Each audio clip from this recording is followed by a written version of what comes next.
एक गांव में एक किसान रहता था। उसकी सारी जमीन पिछले 2-3 सालों से सूखे की मार झेल रही थी और वो पूरी तरह सूख चुकी थी।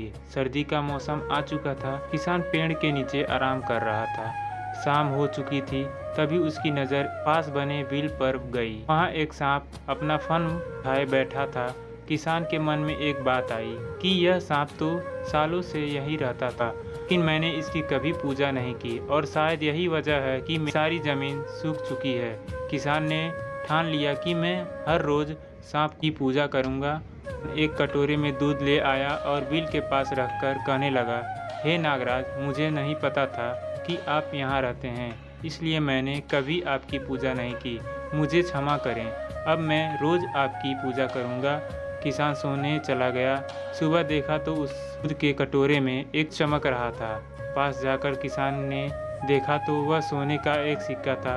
अब तो वह रोज़ सिलसिला हो गया था। किसान रोज़ सांप को दूध पिलाता और उसे सुबह एक सोने का सिक्का मिलता। एक दिन किसान को किसी काम से दूसरे गांव जाना पड़ा, तो उसने अपने बेटे को रोज़ सांप को दूध पिलाने को कहा। किसान के बेटे ने वैसा ही किया। अगली सुबह उसे भी सोने का सिक्का मिला। उसके बेटे ने सोचा कि यह सांप तो बड़ा कंजूस है, जरूर उसके बिल में बहुत से सोने के सिक्के होंगे, लेकिन यह तो बस रोज़ एक ही सिक्का देता है। अगर मैं इसको मार दूं तो मुझे सारा का सारा सोना मिल जाएगा। अगली शाम लड़का जब दूध देने गया तो उसने सांप को देखते ही उस पर छड़ी से वार किया, जिससे सांप ने विकराल रूप धारण कर लिया और उसे डस लिया। जख्मी सांप उसके बाद अपने बिल में चला गया। किसान के रिश्तेदारों ने उसके बेटे का अंतिम संस्कार कर दिया। जब किसान लौटा तो अपने बेटे की मृत्यु की खबर से बहुत व्यथित हुआ।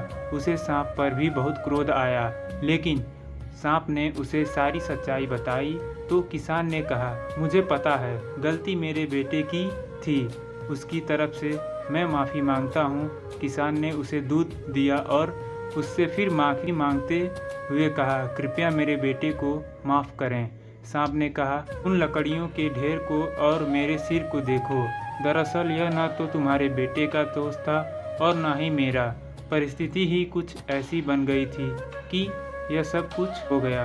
यह भाग्य का ही खेल है।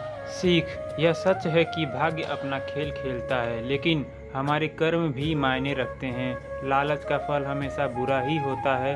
कभी भी लालच में आकर ऐसा काम नहीं करना चाहिए जिससे दूसरों की हानि पहुंचने की सोचें, वरना लेने के देने पड़ सकते हैं।